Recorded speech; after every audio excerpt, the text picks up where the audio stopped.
Welcome to the Managing Violence podcast, the internet's leading free resource on violence prevention, threat assessment, personal security, and self-protection, brought to you by R2S Violence Prevention. We are #ForTheProtectors. I'm your host, Joe Saunders.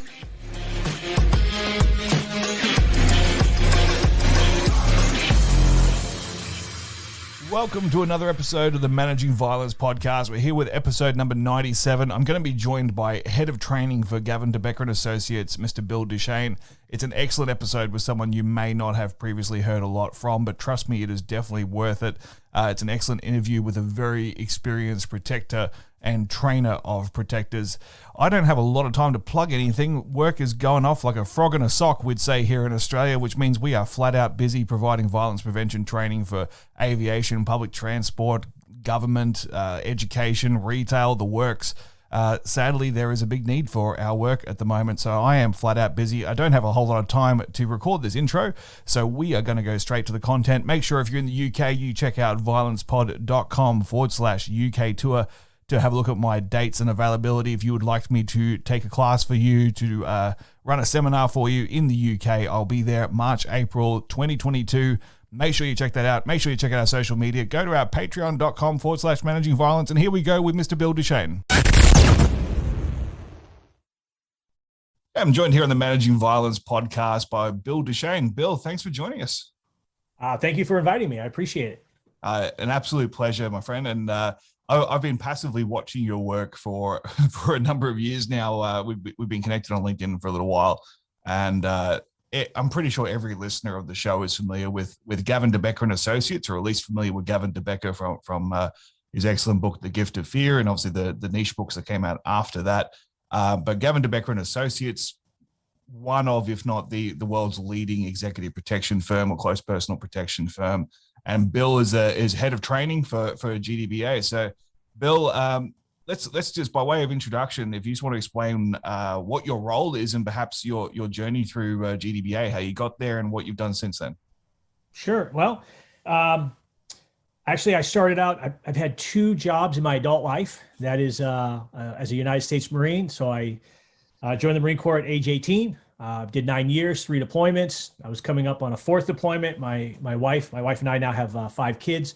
Wow. And it was our first pregnancy, right? And they're like, "Hey, guess what? You're going to deploy again." And we're like, "I don't think so." So boom, I ran into, when I was processing out of the Marine Corps, there's a poster out there that had Gavin DeBecker on it. This is back when we used to have those types of things at the transitioning class. So I was like, "Hey, I'm going to put in an application."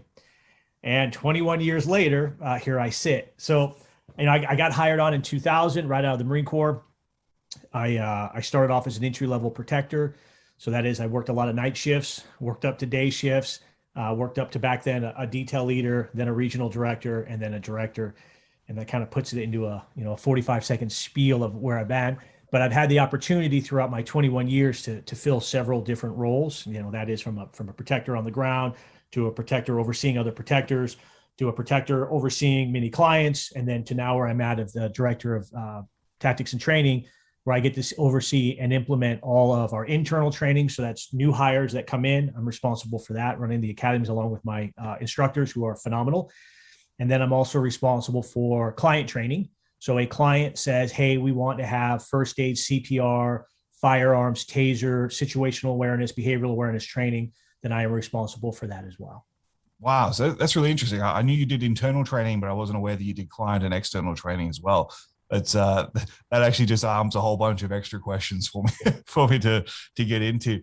What was the transition like from operational to training? Was training something you'd done in the Marine Corps as well, or was that something you learned as you went along? So I did. I was the chief instructor for the marksmanship training unit in the Marine Corps. Okay. I was in the infantry the entire time. And then there's a FAP. It's called the Fleet Assistance Program. Basically, you do 2 deployments. You jump out of the grunts for a while. I was in the infantry. And then, some people go to the gym. Some people be a game warden. I ended up at division schools as a chief instructor over there. So that was my first taste of being an instructor. And I think that was a candle that was lit that has yet to be extinguished. So I really enjoyed that. I re-enlisted, boom, right back to the grunts again. I got out and I moved into, obviously Gavin. When I first got here, we didn't have training. So imagine 21 years ago, there's a lot of different things in the organization that's grown that we didn't have that we do today. And so about 6 years ago, I was able to, meet with my bosses and say, hey, I think we're ready for a training division, having a clearinghouse where we can capture all this institutional knowledge so that when people come through the academy, it's not ad hoc. It's not, hey, I'm protecting during the day, but tomorrow's shift, I'm teaching a class, where that generally doesn't work out very well because it doesn't grow the material. It doesn't grow the knowledge. Into, let's say, hey, let's have a dedicated team of people whose core job is to educate those, the lessons learned. I wish somebody would have told me, and I'm sure everybody's heard this before, I wish somebody would have told me that before I did this. Well, now we have that. And we have a lot of, hey, this is what happened. And that's how history is created, obviously. Don't do this, and make sure you do this, and say this, and don't say that. So we were able to do that. And now I've been doing it in the organization for about 6 years. And in this position, it's nice because I can also go on details. So if something comes up and they're like, hey, I mean, at heart, I'm still a practitioner. So a client says we need 6 people to do this. I have the ability to say, boom, I like to be on that detail and travel. So I would go do that. That's awesome. So that's really interesting thinking about, I mean, you joined GDBA in what, 2000? Was it the year 2000?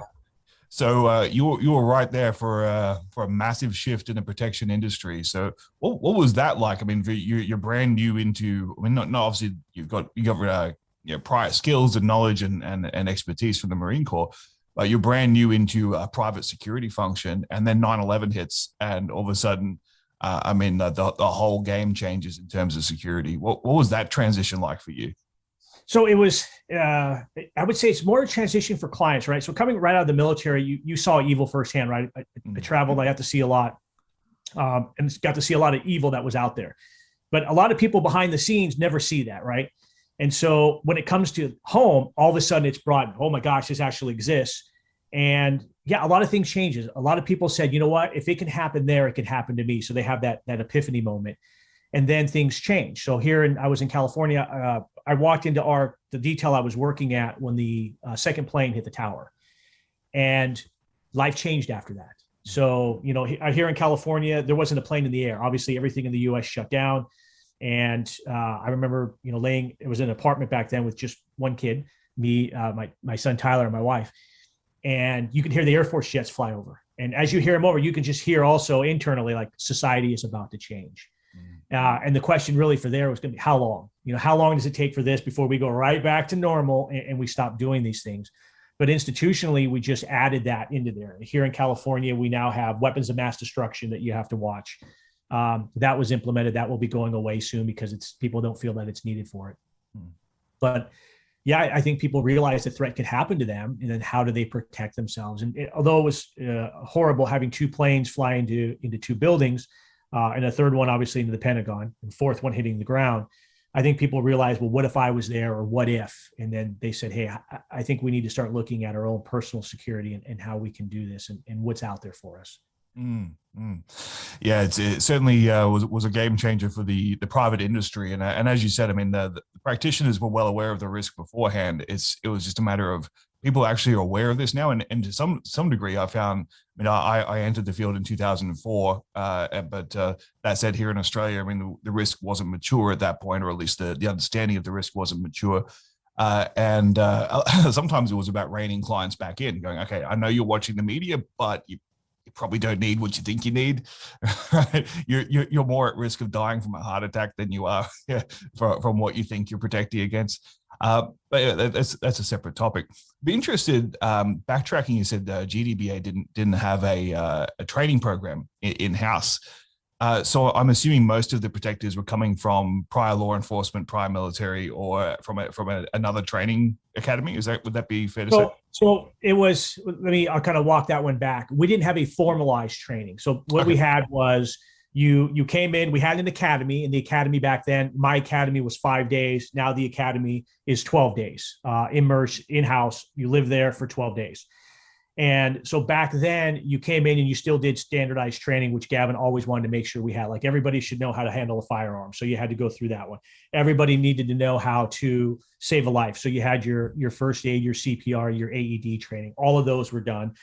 And then we just had some leadership classes, a policy and guidelines class. So that existed the first 5 days. So we had that 5 days, but the next academy and the following month, your instructors were probably different. It was somebody else who was off that day who came in, where now it's not that way. Now it is the same instructor, has the same talking points. It never changes unless it's being updated, but the curriculum is always advanced. So it's like if there's new updates, we ensure that it's on there. And that has evolved from the 5-day, which I went through, to a 12-day, which a new candidate would go through. Yeah, that's awesome. I love sort of over 20 years. I mean, as you said, the institutional knowledge is huge. I mean, it's so many operations, so many thousands of hours of protective detail, whether it's traveling, whether it's residential security, so many breaches and mistakes that have been made that have the opportunity to be learned from. And as you said, if you don't have a professional training cadre to capture that information, it becomes a little bit haphazard as to whether important information gets passed on and whether it gets put. It's fine to have someone who's been around a long time who can mentor someone on the ground, but you can capture all that information ahead of time and make sure everyone starts with that institutional knowledge, or as much as you can transmit. Then you're starting from a good spot. I'm interested because GDBA has a sterling reputation within the industry, not just from protection, but also from a training point of view. And when I start looking at executive protection training, I mean, there's so many different organizations that claim to equip you to be a quote unquote bodyguard that I think there's probably a lot of public misconception about what the skills of a protector actually are. And I mean, obviously this podcast, our hashtag is for the protectors, right? It's not about for the goon. It's not for the bouncers. Although shout out to all my bouncers. But what are the skills for protectors? So how do you structure your training for a new academy recruit? So just like every place, I'm sure they have hard and soft skills. We want thinkers. That's really what we're looking for. And so, this is not an industry where you need to be, 6'5", 250 pounds and you're benching 500. Is it a plus? Of course it is, but it's also a negative if you can't use your brain, right? So if you can't string a sentence together, you can't articulate something that you need, and we try to, get to that elusive yes, then you're really not that good. And that's what we really focus on. And you can't touch people. I think a lot of people feel in this industry, maybe because they see it on TV and it's bad, and it's one, it's unregulated, and two, there's so many misconceptions. I see training platforms out there that are like, you should never be doing that. You should never touch another human being. That's assault. And so we try to get people to think and be smart. And at the end of the day, even at the academy, I'll tell people, you'll do, 1, 3, 5-day details. And at the end of each night, you shouldn't be physically exhausted. You should be mentally exhausted, because you're constantly trying to think, okay, how am I going to do this? What is next on this? If this were to happen, what am I going to do here? It's a mind game, and that's where you need to be at. Now, don't get me wrong. You do need to be physically in shape. You got to be doing these things, but protection is a lot about thinking. It's a lot about anticipating. It's a lot about being proactive, not reactive. And that wears you out over time. And so that's where our academy really focuses on, is just that you see this, we call them pre-incident indicators. What are you going to do with it? But you can't be receiving pins or anomalies and then do nothing with it, because we've seen what happens over time when we have that, right? I'll go back to the 9/11. You have a bunch of guys who are like, hey, I want to fly a plane, but I don't want to land it. That's a pre-incident indicator. What are we going to do with that information? And if we do nothing with it, then as history has shown, we know what the result's going to be, right? It's going to be bad. That byproduct is going to be a bad thing.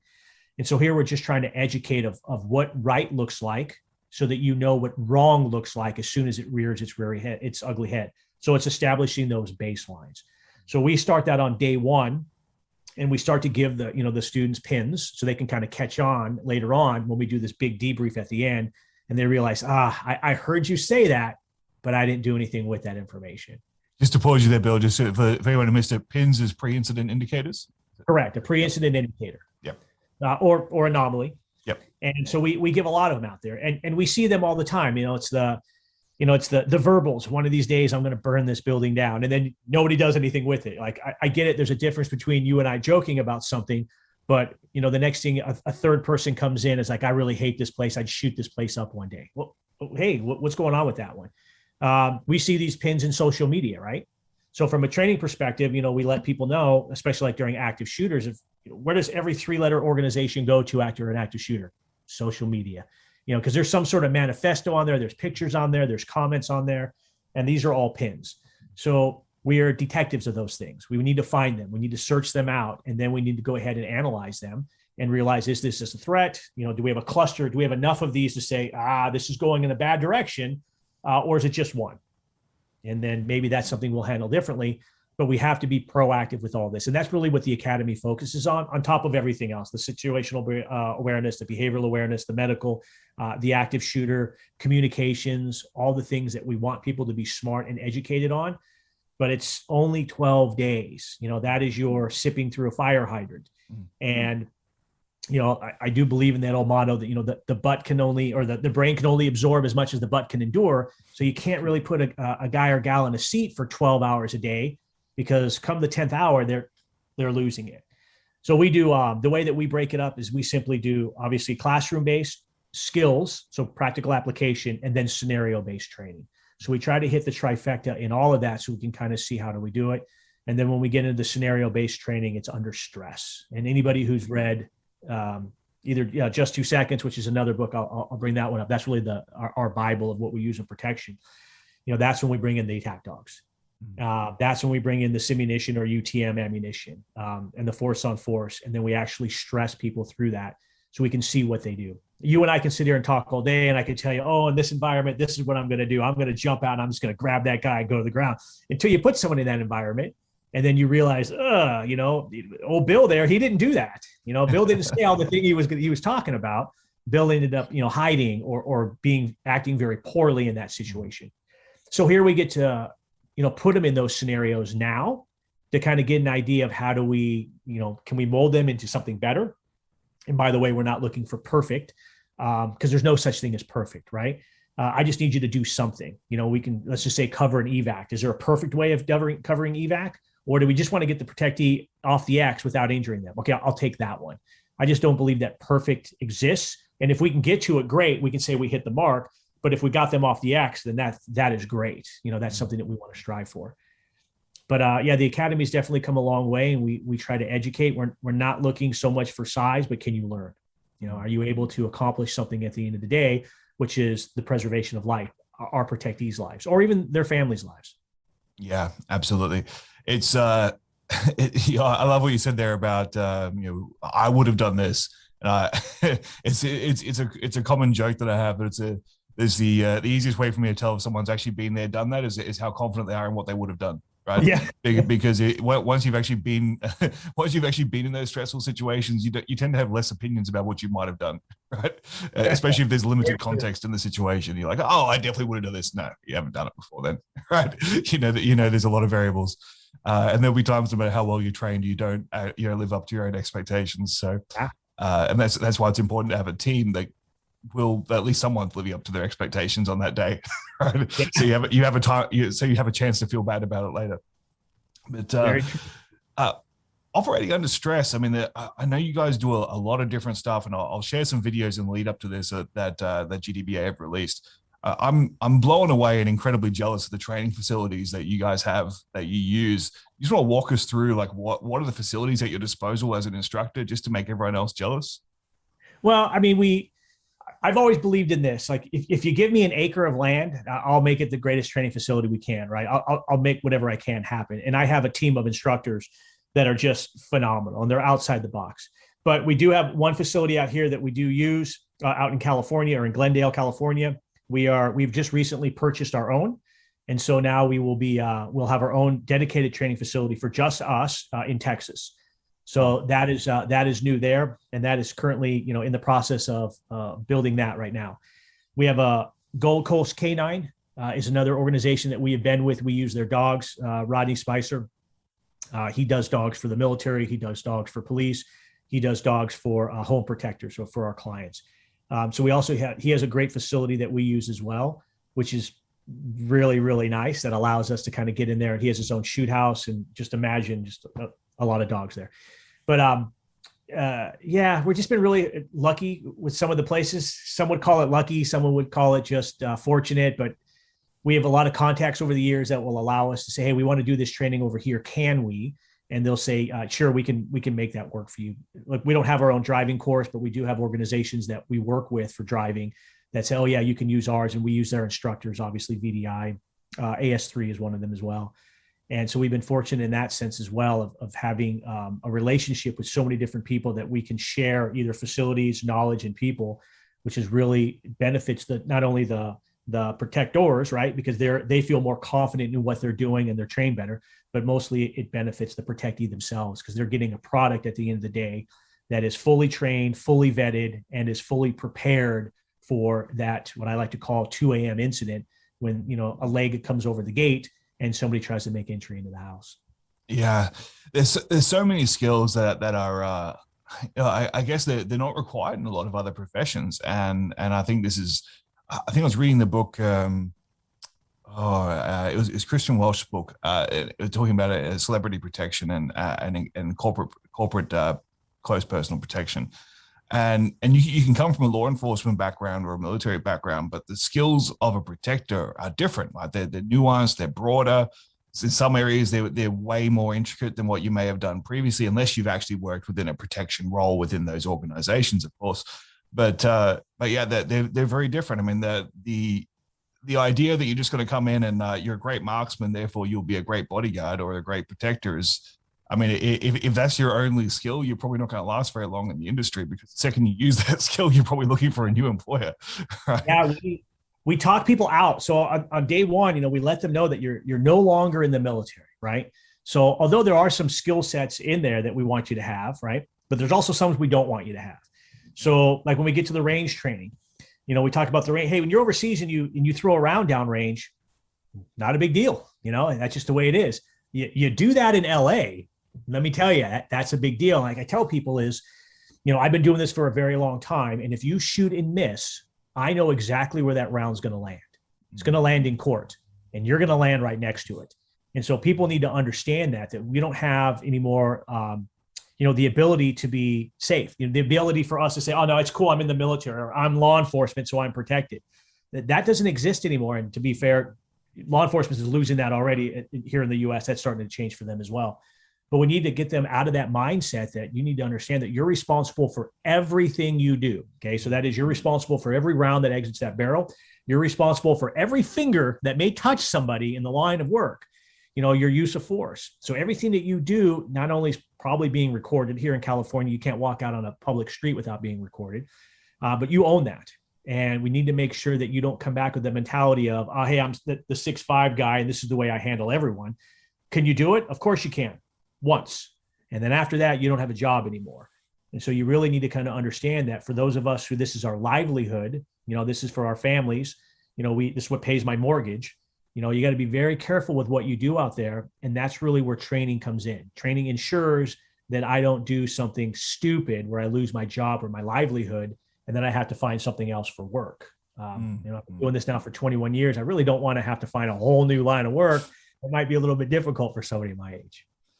Yeah, and of course, then there's also the court of public opinion and the change in reputation. It only takes one scandal, one high profile misstep by anyone, and it has dramatic business implications for the whole organization and everyone else who works with the organization as well.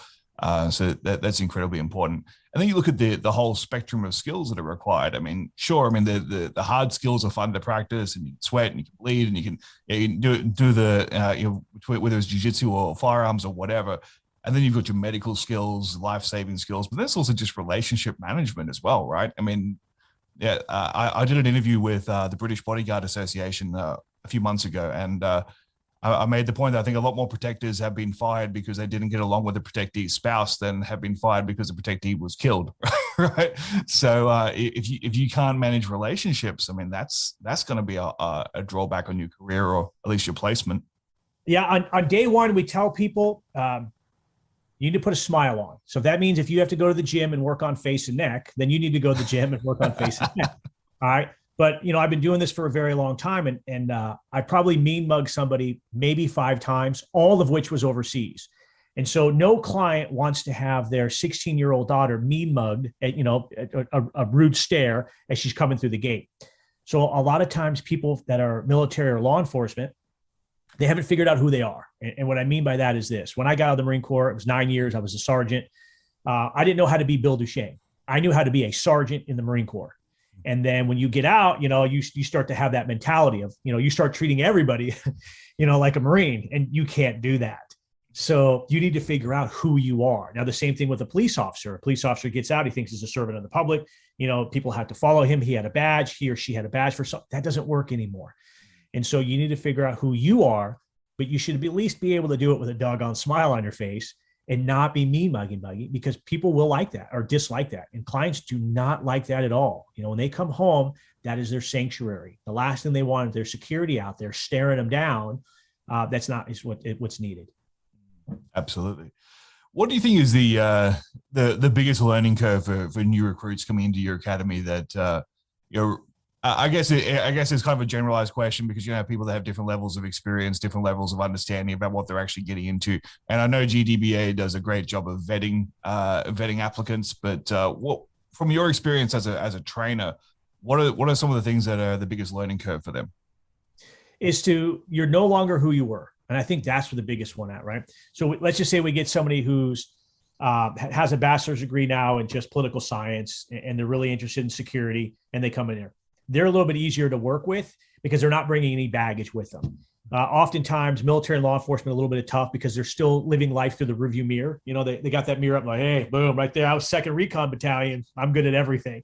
They're like, no, the first 4 letters in background is back. That trash is behind you, and you're no longer 2nd Recon Battalion anymore. So you need to learn. So they're still living life through the rearview mirror, letting them understand that it's fine here to make mistakes because this is a training environment, right? That's where mistakes are made. And that's where we want ideally 100% of all mistakes should be made in the training environment, so that you can, 1, learn from them, and 2, move on and build confidence. So I think the biggest challenge that we see are people with those backgrounds and a lack of something. I'm going to throw it out here. A lack of humility. And I think oftentimes people have that lack of humility. They come in thinking, again, 2nd Recon Battalion, I know what I'm doing, or whatever it may be. I was with SWAT, over here in Whittier PD. Like, no, you need to have a little humility. What we do now is much, much different. And you're going to see people younger than you who have been doing this longer than you. And so, you need to be a little bit humble when you're reaching out as a 40-year-old, reaching out to say a 30-year-old, say, hey, brother, how do you do this? And so just be humble. And here in this organization, which I will openly admit, there's a lot of humility here. People here generally want to help others out so that we are putting the best product on the street. When somebody else does good, that means I do good, right? That means the organization does good. So we want everybody to be doing good. So we want to make sure that we're reinforcing those. But we tell people, just let things go. Your parachute is like your brain's like a parachute, right? It's not working if it's not open. And so we definitely want it to be open. Learn as much as you can, ask as much as you can. And, I don't believe in stupid questions, but I do believe in stupid mistakes. Mm-hmm. So if you're not sure, you should be asking. And that's what we try to get people to. And as soon as that guard is broken down, that wall is broken down, then we'll start to see them open up. You'll start to see more notes. But you'll still see some people who, when we start doing the drills, they say one thing, and you start a scenario and they go hands on. All right, you got to stop that. You got to stop it, because this career field, you'll be sued. We'll be sued. And I like to tell people that, GDBA is one client away from everybody getting a pay raise, but we're also one lawsuit away from everybody losing their jobs. So we need to go through this together. Use your resources, be humble, and ask a lot of questions so we can kind of move this organization together for the best of all of us. I imagine there's also a mindset shift that has to happen between, I guess, a law enforcement response is it's about neutralizing the bad guy, or it's about arresting the bad guy, as opposed, and even in a military response is about neutralizing the enemy. But from a protective point of view, it doesn't really matter whether the bad guy is still on the street, whether the bad guy is still shooting, as long as your protectee is safe. Right, it's about getting out of there. Is that a difficult mindset shift? Oh my gosh, yes. So we'll see it in our shoot house. I can tell you, myself as one of the shooters, and my instructors who are shooters in the shoot house as well. I don't know how many times we're attacked. It's like, stop attacking the shooter. Okay, you need to get your protectee off the X. And so I look at it as twofold. One, that's not what we want to do with them, but 2, it's like the bravery. Like, I'm always look back, like, that guy's pretty brave. He's going for it. And so I really like that. It's the one that does nothing. Okay, that's the one who's probably not going to make it through the training. That's the one who goes and hides right off the bat, or hits the deck and tries to get away. So those people generally don't make it.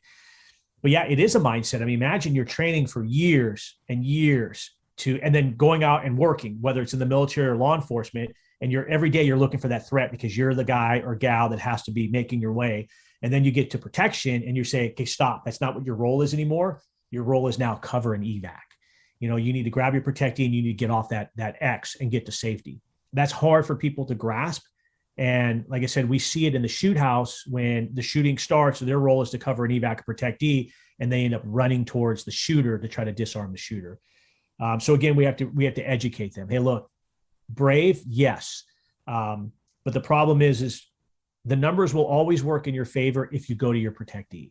The numbers generally will not work in your favor if you go towards the threat, because if you do and you're shot and killed, then nobody's protecting your protectee. That's not a good day for anybody. So we definitely want them to focus on that. But it's a shift, and it's constantly trying to, educate over and over and over again and drive that point home. Cover and evac. Your number one role as a protective agent, cover and evac. If anybody asks you what cover and evac, you should always, that's your primary mission, cover and evac. So burn that into your subconscious. So, it's no different than, I'm out with my wife and kids. Somebody comes to the door with a gun, I cover and evac. I want to get my family out of it. The last place I want to be at is in a firefight with my wife. That's not good. So how about we get them out of there first, and then we can reassess whether or not we want to go back later on a personal level, but cover and evac. And I think if we can understand that and we can get away from the threat, then that's really the best thing that we can do. This is exactly why I think that talking to close personal protection professionals is one of the best things that people can do from a civilian self-defense or self-protection point of view, because the priorities are much more closely aligned. And long-term listeners of the show will know that we started off talking mostly about self-defense, self-protection skills, and it's evolved since then. But I think there's a lot more parallel between the close personal protection world, which obviously I have some familiarity with, a little bit of experience in, versus the military world, which is a completely different rules of engagement, completely different structure, completely different resourcing, equipment, personnel. Like, you're not going to be caught out at 2:00 in the morning on your own, half drunk, right? Well, hopefully, in the military, right? So, whereas there are going to be these situations where, and this was a big shift for me when I had kids, right? I went from being 6'3", 260 martial artist, plenty of experience in real conflict, and I was fairly confident in my ability to take more or less anybody under the right circumstances. But then it's like, well, if something happens to me and I'm out with my kids, then my wife and kids are completely vulnerable, right? So my priority has to shift. It can't be engage the threat unless that's the only way to get to safety. Like, unless my exit is through the threat, then I'll engage. But other than that, it's got to be get them safe and then come back later if necessary. But a lot of this is really just I hear that a lot, and a lot of people do it, the self-defense, whether it's it's karate, it's judo, it's BJJ. I mean, there's so many different things that are out there. And then I ask people in regards to that, like, hey, great, but have you taught your kids situational awareness? Mm-hmm. So your kid can whip 5 people's butts. Okay, I got it. But he's walking down the street. Does he see the guy with the knife standing at the intersection? Or is his only role, like, I know defensive tactics and that's what I'm going to do? Now, when you compare that with something else, and like I've told people over the years, especially we do this with clients when they ask, how do I avoid this? Well, one, I'm not sure if I'm on a screen or not, but I call it the 1 foot life, right? This phone is your number one distractor. The bad guy loves this thing because the more you're on it, the better he is. The better he is at hiding. The better he is at sneaking up on you. The better he has, or the more successful he'll be in mugging you. So we really have to pay more attention to behavioral awareness and what's happening around us, primary. And then secondary, we have those defensive tactics skills in the event, something doesn't go right. Let's talk a little bit about training clients, because I'm really intrigued about that. I mean, obviously clients can't be vetted for their aptitude and their attitudes and everything else. So how do you go about approaching that? Like, do you perform a needs analysis and tell the client what they need to learn, or do you have the client come to you and tell you what they need to learn? What does that process look like? That's actually a great question. We are very forthcoming with clients. My job is not only training, but it's honesty. So it's like, people will say, I want to have firearms training. Okay, great. Are you have you gotten a firearm yet? No. Okay. All right. You don't have one yet. We can supply one for you. do you plan on training at least once a week or every other? No, that maybe firearms training isn't for you. I don't want, the last thing I want to do is give you a deadly weapon and then leave, and then it's now in your house, with your kids and all that. So, but generally we haven't, I think I've run that into that one time in my career where I've had to tell a client, hey, the best bet for you is not to use this. Now with that, we try to educate and just say, let's just say use of force type stuff.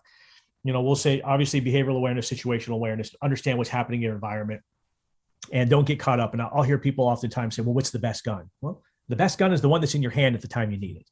Well, what's the best ammunition? The one that's in the gun at the time that you need it. I'm not a guy who's like, you can only carry this and, only Glock and that's it. And you better be Winchester ammunition in that Glock. Like, no. Look, if I can get a banana to go 900 feet per second, I can kill you with it. So let's not get caught up too much on the damn ammunition and stuff. But does it fit their needs? And there's so many different needs out there where people, I was really surprised that many people don't know much about Taser. Now, I'm not sure how Taser is out there in Australia, but out here, you can carry a Taser concealed in like 48 states. So there really is no licensing out there. So it's an option that we also train people of. And they'll just come out and they'll say, hey, help me figure out what it is that I need. I'm worried about my daughter. I'm worried about my wife. I'm worried about myself. And then we'll review with them the options that are out there, whether it's pepper spray, whether it's Taser, whether it's a handgun, whether it's a dog. That's something else that we've discussed as well, all the way down into defensive tactics. And again, if that's the case, then we'll have one of our defensive tactics instructors come out. But we always pair, no matter what it is, whether it's pepper spray, whether it's Taser, whether it's a dog, defensive tactics or a gun, is always paired with mindset. And we want to make sure that people have and understand situational awareness as they're walking around, because a gun does no good if it's in your purse and you look up because you're on your phone again, living that 1 foot life, and there's another gun in your face. That gun is useless. That pepper spray is useless. That Taser is useless. All of it is useless unless you actually can see what's about to happen. So we kind of go that route, and we're just very, very honest with them because that's what they expect from us. And so we want to make sure that they're, hey, you should be doing this. And I have clients that I work with probably on a monthly basis that will go out and do firearms training because they're committed to it. They want to make sure that they can still, in the event, have to use a firearm that they can, and they can do so safely without putting a round through their wall, out the street into their neighbor's house and killing somebody on accident. I find that from my perspective as a trainer, like I often have people come in and they want to do defensive tactics. They want to do self-defense. They want to do something physical. And then when I actually have we sit down and have a conversation about, like, what are you actually concerned about? Like, what's the scenario that you're worried about? And sometimes the worry is unrealistic. It's like, well, given the lifestyle that you live, the choices you make, the friends you hang out with, like, you are unlikely to get targeted for a drive-by shooting, right? Like it would be incredibly unlucky. Like, in fact, like here in Australia, if you're going to get shot at, there's a chance you've made some really poor life decisions that led you to this point, right? So the low-hanging fruit is not training against that. It's making better decisions. It's not being in dumb places where dumb things happen. And that's like 101. But I mean, that means the risk analysis of a 21-year-old that goes clubbing like every 3 nights a week is going to be different than a 40-year-old who basically commutes from home to the office and back again and doesn't really do anything that puts them in a harmful situation. So then when I have those people, oftentimes there's things like, well, home invasion. I'm worried about home invasion, so I want to be able to defend myself. Well, the first thing I try and do is have a meeting at their home so I can see what's the low hanging fruit here. Is there anything like you've got your Jag parked in the front yard, right? So I mean, you're immediately drawing attention to the fact that you have wealth. Like, there's really simple things that we can do here that are minimizing threat before we start worrying about firearms or improvised weapons or anything else. It's I mean, so. A lot of these people, a lot of successful people have their own safe rooms, and yep. So the ability to, why fight it out when you have the ability to lock a door and call 911? That is a nuance that not everybody has. Mm-hmm. So some people do, some people don't. Some people are worried about, cabins. Some people are worried about other locations that they may own. Yep. So, the thing is I like the idea that they are trying to be an active participant in their own safety. Which is great. Now, they may not always like the words that come out of our mouths when it comes to you shouldn't own a gun.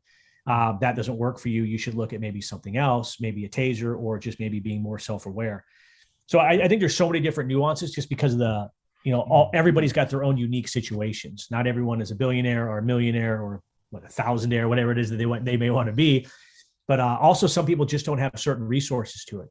So especially like overseas, with clients that are overseas, obviously a firearm is not really an option, and neither is a taser. So now you're looking at more of like, do you really want to get into a fight? Is that something that you want to do? Because we don't want you to get into a fight.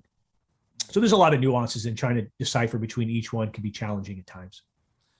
Absolutely. Probably the last question I've got for you before we head into some bonus content.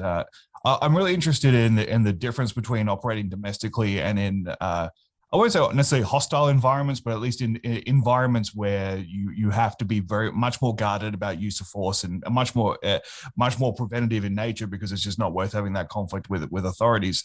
How do you prepare is there a difference in how you prepare a protector for operating overseas? And also on that note, is there a difference in what sort of training you'd give to a client when they're going into an environment? So they're going to South America, for example, where it's not hostile, but there's going to be different threats to what they're used to.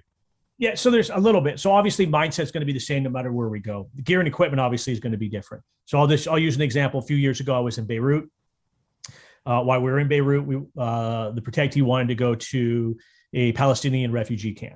So that can be a bit challenging, especially when the U.S. embassy is telling you don't go in there. Now, how do you prepare for that? Well, you prepare for it the same way you would do any other detail, except for overseas.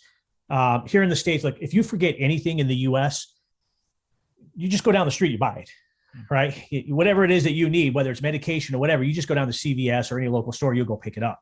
You get overseas, that's a lot different now. And so I found trying to get Midol, right?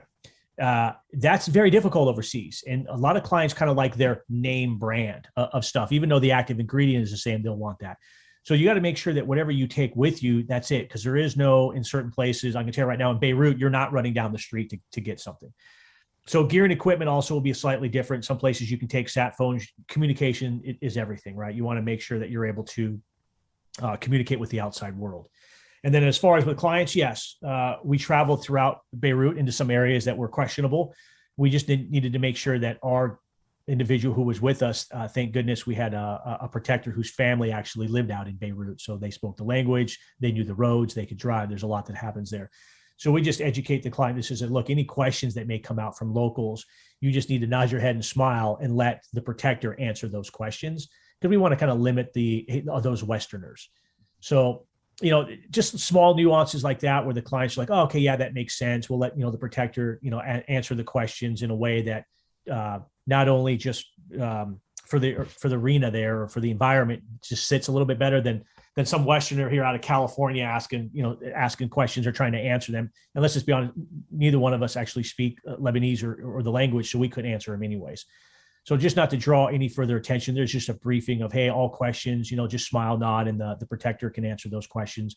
If you have anything, always relay to the protector first. These are areas that we plan on being in. If you plan on going anywhere out of that area that we have not advanced, then we definitely need a little bit more time, because we're in a foreign country that we don't know anything about. So we want to make sure that we're prepared. And obviously, if you want to go someplace that's different, just give us a little time so we can advance it, build some points of contact on the ground, have some sort of information rather than just getting there. And then, excuse my language, shit goes south. Then you're just not prepared. And if you knew you were going, then we can have a couple minutes to figure out what the plan is. But most places, at least in Europe, it's easy. There's always a language barrier.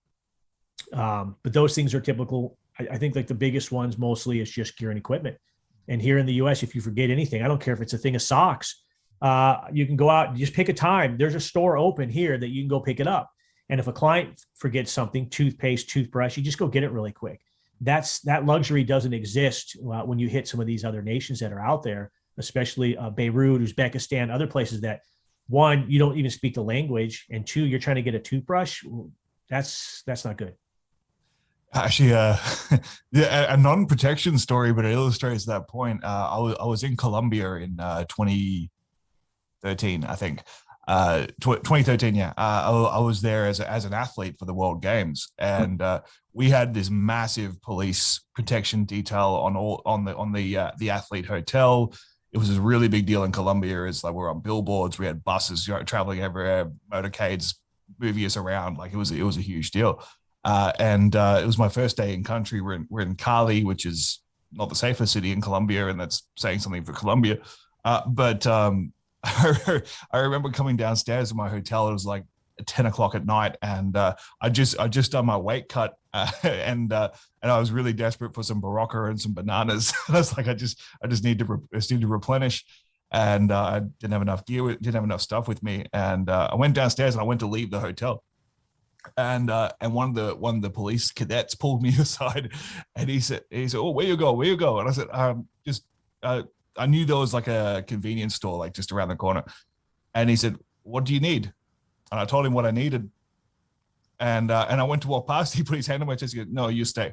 And I was okay. And I went to give it. He said, "I send somebody." I'm like, "Okay, all right." So I went to give him money. He goes, "No." And he just walked out, and then the guy came back. Another police officer came back 5 minutes later with exactly what I wanted. Never asked for money. He's just like, "No, it's not safe for you to go there at this time of night." I'm like, "Oh, okay. That's good situational awareness for me." I'd been in country for like 12 hours, but apparently you don't go to convenience stores at 10 o'clock at night in that city unless you're in uniform, especially not if you're a giant white guy anyway. So interesting stuff. All right, Bill. Well, thank you very much for your time. I know you're going to stick around and do some bonus questions in just a minute, but for those that are leaving the interview here, thank you very much. Look, GDBA is a well-known brand. It's a well-known company with high standards. You've built an incredible beast when it comes to training, whether it's defensive tactics and firearms, or whether it's situational awareness, pre-incident indicators, medical skills, stress management, security risk assessments, investigations. I mean, there's every single piece of the puzzle is covered by someone in your organization. It's certainly a thing to behold, and I really appreciate you spending some time telling us about it. Well, thank you very much. I appreciate first and foremost the invite, and then just having your time to listen and kind of spread the word. Excellent. All right, Bill, let's do some bonus round questions. But for those leavers here, thank you very much. Thank you once again to Mr. Bill DuChene. Make sure you check out patreon.com/managing violence for bonus content for this episode and all our other episodes. And if you're in the UK, make sure you check out violencepod.com/UK tour. UK and Europe, I'm coming for you. Please come out and check me out. Come and book a seminar, attend, have a pint, whatever suits you. I'm looking to meet as many of you as I possibly can. And, of course, www.risk2solution.com for all your needs of violence prevention, security, safety, medical, the works. We've got it all. Make sure you check it out. All right, until next time, I'm Joe Saunders, and I'll talk to you next time.